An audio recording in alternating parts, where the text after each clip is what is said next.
Trendi i çmimit të naftës është në rënje të lehtë ditëve të fundit në Kosovë. Ministria e Tregtisë çdo paradite i publikon çmimet maksimale të lejuara për derivatet.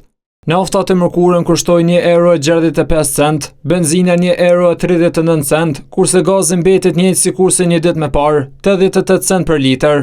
Çmimet e derivateve në Kosovë dhe gjatë ditës së mërkurë kanë pësuar rënje për 3 cent. Ekonomisti Arton Muhaxheri thotë se ulja e çmimeve është lajm i mirë për gjithë qytetarët e Kosovës.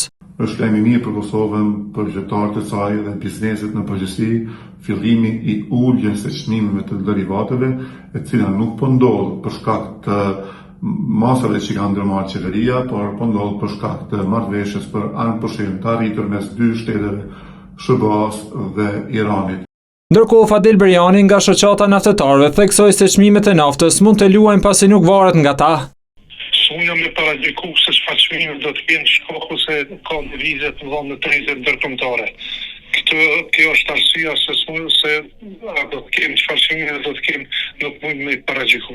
Por ekonomisti Muhaxheri ka dilema për këtë situatë. Paradoksi është ndonse ngushtica vazhdon të jetë e mbyllur, por ulja e çmimeve në Kosovë dhe këtu natyrisht vim në shprehje dy mundësi. Ose është manipuluar me çmime atëherë, ose kanë gjetur alternativa tjera për të transportuar naftin. Nafta ka filluar të shtrenjtohet që nga fundi muajit shkurt kur nisi konflikti mes Shteteve të Bashkuara të Amerikës, Izraelit dhe Iranit.